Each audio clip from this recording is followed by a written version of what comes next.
আচ্ছা, বার্সা যে loan delay জাও ক্যানসেলোকে sign করলো, এটার মূল উদ্দেশ্য কি ছিল? নিশ্চয়ই আলেহান্দ্রো বালদের ব্যাকআপ অথবা কুন্ডের ব্যাকআপ হিসেবে তাকে খেলানো। বাট তার এই যে রোলটা, এই রোলটা কি তাকে প্রপারলি ইউটিলাইজ করা হচ্ছে? এই ব্যাপারে আমার আসলে সন্দেহ রয়ে গেছে।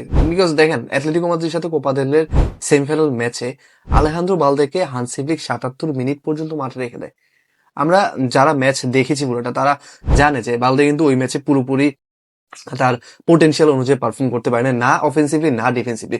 দুইটা সেক্টরে সে কিন্তু up to the mark performance আমাদেরকে ডেলিভার করতে পারে না। স্টিল হান্সি ফ্লিক তার উপর ভরসা রেখে তাকে ৭৭ মিনিট পর্যন্ত মাঠে রেখে দেয়।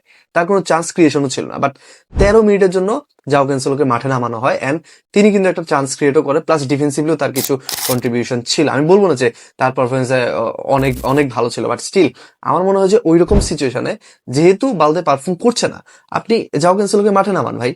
জাও ক্যানসেলোকে আপনি ট্রাই করেন, যে কাজের জন্য আপনি তাকে সাইন করেছেন ওই কাজে তাকে আসলে আপনি ট্রাই করেন, but সেটা করা হয় না। দেন আপনি যেহেতু রাশফোর্ড নাই, রাফিনহা নাই, তো লেফট ফ্ল্যাঙ্ক কিন্তু আপনার জন্য অলরেডি দুর্বল হয়ে আছে। প্রথমে দানি ওলমোকে ট্রাই করানো হয়, দেন হচ্ছে ফেরান টরেসকে ওই পজিশনে নেওয়া হয়, বাট কেউ কিন্তু এরকম আহামরি কোনো পারফর্ম করতে পারে নাই। বাট আপনার কাছে যেহেতু জাও ক্যানসেলোর মতো একজন অফেন্সিভ প্লেয়ার আছে যে কিনা লেফট মিড পজিশনেও খেলতে পারে, আপনি তাকে বেঞ্চে বসিয়ে রাখছেন।